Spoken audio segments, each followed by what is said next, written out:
Merci. En fait, le Centre national pour la fonction publique locale et la formation est la structure dédiée dans le cadre de l'exécution du PACASEN avec différentes composantes et sur la composante formation et renforcement de capacité. Donc, est chargé de dérouler ce programme. Le PACASEN est un programme du gouvernement du Sénégal. Son Excellence le Président Macky Sall a initié 130 milliards qui concernent 124 communes sur la base d'un certain nombre de critères qui ont été déterminés.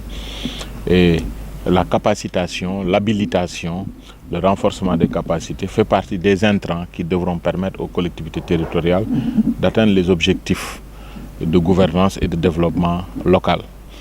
Et effectivement, dans le cadre de la détermination des besoins de formation qui ont été exprimés suivant des process standardisés par les collectivités locales concernées, il y a un plan de formation annuel qui est arrêté et aujourd'hui cet atelier s'inscrit dans le cadre de l'exécution de ce plan de formation sur la passation des marchés en général, mais avec un module important sur la gestion des contrats.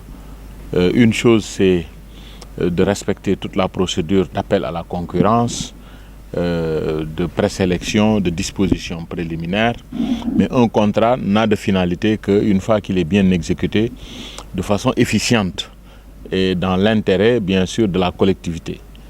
Et souvent, sans pour autant tomber vers le juridisme, il y a des dispositions qui font l'objet de points d'attention et tout ne peut pas être acté dans la vie.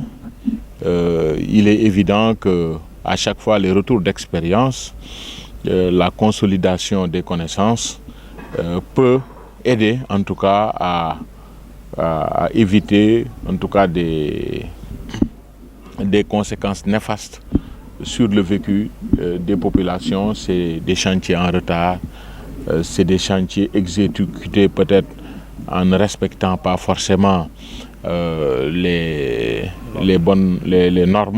normes techniques édictées ou la bonne pratique. Donc c'est autant de désagréments, c'est l'allongement des durées d'exécution des contrats, c'est autant de désagréments qui peuvent subvenir. En tout état de cause, donc je pense qu'il était important que nous puissions de temps en temps, parce que sur plus de 30 à 40 ateliers, il arrive sur des modules en tenant compte de la territorialité que nous puissions avoir l'opportunité d'échanger et de communiquer.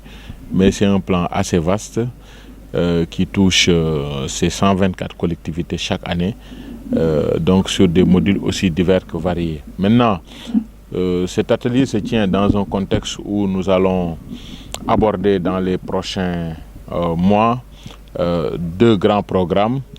D'abord, il y a le PACASEN 2 qui est en gestation, dont les partenaires sont en discussion sous le lead et la coordination de l'ADM, l'Agence de développement municipal, avec le centre comme partie prenante, et le pilotage du ministère des collectivités territoriales, le ministre Mamadou Talla. Mais à côté de ça, le chef de l'État a initié le PACASEN rural qui devrait permettre, au-delà des 124 communes, de pouvoir toucher toutes les anciennes communautés rurales qui sont autour de 400 et quelques.